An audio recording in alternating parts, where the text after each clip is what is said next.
Essentiel, le podcast qui donne la parole à des entrepreneurs pas comme les autres. Des entrepreneurs qui ont mis l'humain au centre de leur projet. Pour vous faire découvrir leurs actions en faveur d'un monde plus durable et plus responsable, nous avons décidé de leur donner la parole. Ensemble, plongeons dans le secteur de l'économie sociale et solidaire, un secteur plus que jamais essentiel à notre société. Bonjour et bienvenue dans le nouvel épisode de notre série de podcasts Essentiel, avec ESS en majuscule comme économie sociale et solidaire. Je suis Guénaëlle Bezo et j'ai le plaisir d'accueillir aujourd'hui Gaël Sternis. Bonjour et enchanté. Vous êtes responsable mécénat de l'École des 15. Votre association a été soutenue par les caisses d'épargne à l'occasion de l'appel à projets utiles et solidaires avec les jeunes. Et elle a également participé au concours Coup de cœur caisse d'épargne. Votre association intervient dans la prévention du décrochage scolaire. Pourriez-vous nous expliquer la raison d'être de l'École des 15 ? Il faut savoir que chaque année en France, 100 000 jeunes filles et jeunes garçons sortent du système de l'éducation nationale, donc sont considérés comme décrocheurs et décrocheuses scolaires. C'est un chiffre qui est incroyablement haut, surtout quand on parle de la 6e puissance économique mondiale. Donc, la raison d'être en fait de l'association L'École des 15 qui a vu le jour il y a presque 10 ans, c'est de venir combattre le décrochage scolaire en amont, pour faire en sorte du coup que les jeunes filles et jeunes garçons qui sont accompagnés au sein de ce programme raccrochent les wagons et puissent soit aller jusqu'à passer des diplômes, et en l'occurrence le brevet, soit puissent trouver leur voie, et une voie qui leur corresponde et qui ne soit pas une voie qui leur soit imposée. Pourquoi cette association s'appelle-t-elle l'École des 15 ? Alors, les 15, c'est une référence assez directe au sport, du coup, dont on se sert comme outil pédagogique, à savoir le rugby, puisque voilà, le 15, c'est vraiment l'équipe de rugby, c'est vraiment le fait d'être soudé. Et donc, on a souhaité, il y a une dizaine d'années, faire ce petit clin d'œil, on va dire, mais qui est un gros clin d'œil à l'univers du rugby.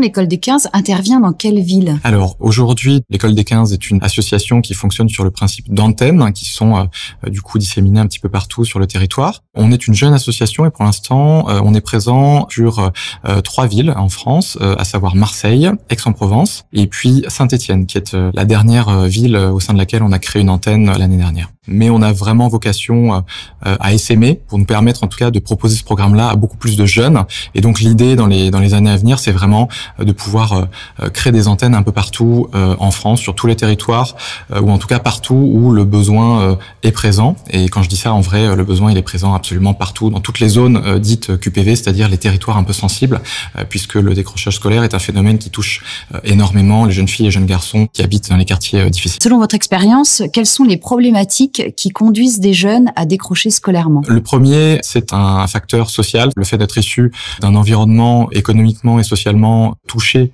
forcément pèse. On parle d'égalité des chances et du coup on est vraiment là-dedans dans ce combat-là. Il y a un second facteur qui est un facteur propre à la famille. Je vais vous citer juste un chiffre. Près d'un jeune qui est suivi par l'École des 15 sur 2 est issu d'une famille monoparentale. Quand je dis ça, en vrai, ça veut dire que il y a une très grande majorité des jeunes qui sont accueillis au sein de l'École des 15, qui sont élevés par leur maman, qui est souvent une maman célibataire, qui élève une fratrie de plusieurs enfants, un peu avec les moyens du bord, comme elle peut, qui essaie de joindre les deux bouts et qui se bat au quotidien pour trouver un job, pour garder ce job-là, qui cumule parfois plusieurs petits boulots, et du coup, qui le soir en rentrant n'a absolument pas le temps de pouvoir aider son jeune garçon ou sa jeune fille sur la partie des devoirs. Et du coup, ça, c'est un autre phénomène qui vient amplifier les difficultés qui sont déjà des difficultés assez lourdes des jeunes qu'ils éprouvent au sein de l'établissement scolaire. Donc, il y a à la fois, on va dire, un facteur qui est purement scolaire, à savoir, petit à petit, les jeunes plongent tout doucement. Au sein des établissements scolaires, il n'y a pas vraiment de réponses qui sont apportées à ça. Et d'un autre côté, il n'y a pas du coup d'aide trouvée quand ils rentrent à la maison. Après, il y a aussi d'autres facteurs dont on arrive de plus en plus à identifier. C'est tous les maladies, les 10. Et du coup, on s'aperçoit aussi que c'est un des facteurs qui, cumulé aux autres, est j'allais parler de cocktail explosif, mais c'est vraiment ça. Et donc justement, qu'est-ce que l'École des 15 peut apporter à ces jeunes en difficulté et quel est le concept de l'association ? Qu'est-ce que vous mettez en place ? On oppose de temps en temps les porteurs de projets qui travaillent sur le sujet du décrochage scolaire et l'État et l'éducation nationale. Ce qu'il faut dire dans un premier temps, c'est que le programme global de l'École des 15 n'est pas du tout un programme de remise en cause d'un système d'éducation qui marche quand même plutôt bien, mais qui est juste aujourd'hui peut-être pas forcément adapté à tous les profils. Et là, du coup, le portrait qu'on a dressé de ces profils-là, ce sont des profils de jeunes filles ou jeunes garçons qui rentrent pas vraiment dans le moule et qui donc du coup petit à petit glissent vers la spirale du décrochage scolaire. Donc en fait, fait, il s'agit plus de dire aidons ces gamins-là qui ne rentrent pas dans le moule parce qu'ils ont autant le droit que n'importe lequel des autres à trouver leur chemin. Donc c'est le constat qu'on a fait, qui a été fait par Denis Philippon, qui est le président de l'association L'École des 15. Il a souhaité, il y a une dizaine d'années, créer un programme qui donne une chance à ces jeunes filles et ces jeunes garçons en les accueillant sur un programme périscolaire, donc en dehors de la période de collège, parce qu'on parle quand même de jeunes qui sont globalement à l'âge du collège, donc 9 à 15 ans, grosso modo. Et donc, nous, au sein de l'École des 15, on accueille ces jeunes filles et ces jeunes garçons, et on leur propose un programme périscolaire qui est axé sur 3 volets. C'est un premier volet sur lequel on va faire du soutien scolaire et de l'aide aux devoirs. C'est un volet qui est très engageant parce que c'est une bonne partie en termes de temps horaire, et cet accompagnement-là, il est fait par des éducateurs et des éducatrices scolaires qui sont souvent issus aussi de l'éducation nationale et qui ont voulu faire un petit peu autre chose.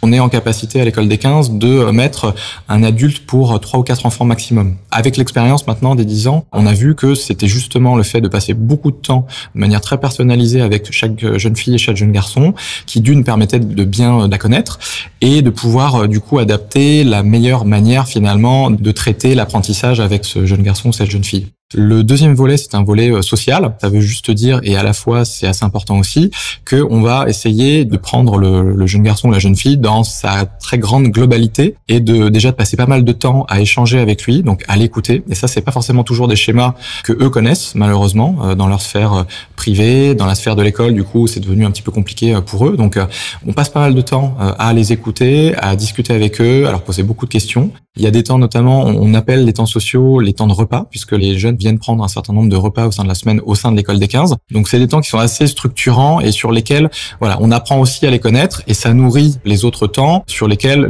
une des bases, c'est vraiment de pouvoir les connaître très bien. Et le troisième temps, c'est un temps sportif, puisqu'on a pensé que c'était intéressant aussi de faire un peu de sport à ces jeunes.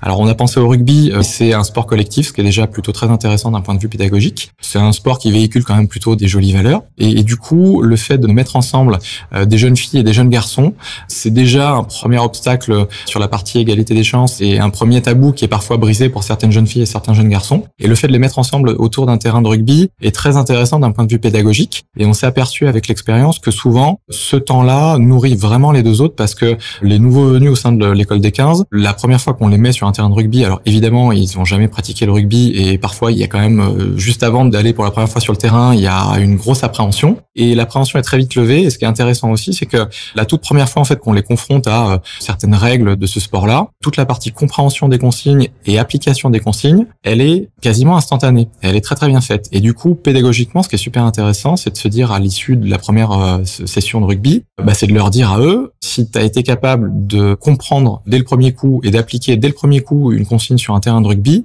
il n'y a pas vraiment de raison que tu puisses pas le faire dans la vie de tous les jours ou dans une salle de classe. On n'a pas vocation à former des rugbyman et des rugbywomen de haut niveau, c'est pas le sujet. Encore que on serait ravis si une jeune fille ou un jeune garçon peut porter un jour le maillot de l'équipe de France de rugby, mais c'est vraiment d'avoir plutôt cette synergie-là et de pouvoir en fait que chaque pilier nourrisse les autres, tout ça au service de la méthodologie et de la pédagogie globale de l'École des 15. Et du coup, c'est vraiment cette synergie-là qui aujourd'hui a porté ses fruits et qui fait que le fait de pouvoir accueillir des jeunes de manière très personnalisée sur un temps long, parce que ce que j'ai pas dit, c'est que chaque jeune au sein de l'École des 15 passe en moyenne 3 ans et demi au sein du programme, sur une base d'une douzaine d'heures par semaine. Donc tout ça, ça veut dire qu'il y a vraiment du temps d'installer beaucoup de choses d'un point de vue pédagogique avec ces jeunes-là. Et sans surprise, derrière, on se rend compte que tous les jeunes, ou la quasi-totalité des jeunes qui sont passés par l'École des 15, en près de 10 ans d'expérience, ont dévié de la trajectoire du décrochage scolaire. Donc on peut dire du coup que le programme marche plutôt bien.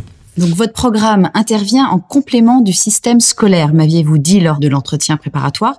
Vous aviez évoqué un modèle d'alliance éducative. La première chose qu'on fait, après avoir discuté avec les élus évidemment, parce que la première des choses c'est de discuter avec les élus d'une ville et de leur parler du programme et de voir si effectivement ils ont le souhait d'implanter une antenne de l'École des 15 au sein de leur ville, c'est d'aller voir les établissements scolaires et de leur parler du programme. Et c'est vrai qu'il y a 10 ans, quand on a été voir les premiers établissements scolaires à Aix-en-Provence et à Marseille, on a senti que il faudrait qu'on prouve un petit peu ce qu'on était capable de faire, parce que on était un peu perçu comme, en l'occurrence, ce qu'on était, à savoir des intervenants extérieurs. Et donc, assez rapidement, la première des choses, ils nous ont présenté les jeunes garçons et les jeunes filles qui étaient dans leurs établissements considérés comme à très fort risque de décrochage scolaire. À partir de là, du coup, nous, on a rencontré à la fois les jeunes et leurs familles. On leur a parlé du programme de l'école des 15 et du fait que on pouvait venir peut-être essayer d'aider les jeunes.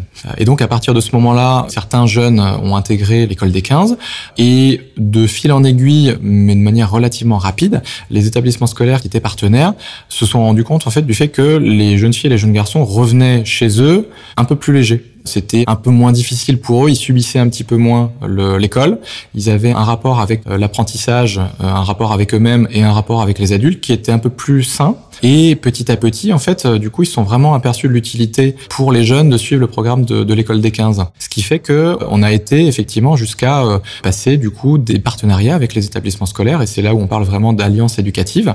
L'idée, c'est vraiment de faire en sorte de former un collectif entre les établissements scolaires, les pouvoirs publics, les familles évidemment, les jeunes et puis l'association. Donc c'est vraiment aujourd'hui, on a avec chacun des établissements scolaires qui est partenaire, qui nous envoie ces jeunes, on a officialisé des conventions et c'est vraiment un modèle qui marche bien et qui va même jusqu'à quelque chose qui est assez symbolique. Les éducateurs et éducatrices de l'école des 15 sont conviés au conseil de classe des établissements partenaires.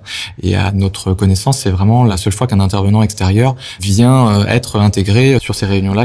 Aujourd'hui, après 10 ans d'existence, êtes-vous en capacité de mesurer l'impact de vos actions auprès de ces jeunes et leurs familles ? On est vraiment sur une logique aujourd'hui de retour de données parce que on a cette stratégie, cette volonté d'essaimer et pour le coup, depuis quelques années, depuis 2 ou 3 ans, effectivement, on passe beaucoup de temps sur la mesure d'impact du dispositif parce qu'au-delà d'être convaincu et persuadé que ce qu'on fait est important, il fallait qu'on soit également capable de prouver l'efficacité de ce programme-là. C'est la raison pour laquelle on a demandé à plusieurs organismes de venir auditer l'école des 15 sur 1 an quasiment. Il y a une étude qui est sortie de cet audit-là et pour le coup qui est vraiment venue renforcer ce qu'on pensait déjà. Alors sans citer trop de chiffres, moi il y a vraiment un chiffre qui est important et qui à notre sens veut dire beaucoup de choses, c'est que, j'en parlais tout à l'heure, on a quasiment 100% de réussite, c'est-à-dire il y a quasiment 100% des jeunes qui suivent le programme de l'école des 15 qui ne décrochent pas, qui vont jusqu'à passer le brevet ou pour lesquels on fait en sorte qu'ils trouvent une voie professionnalisante qui soit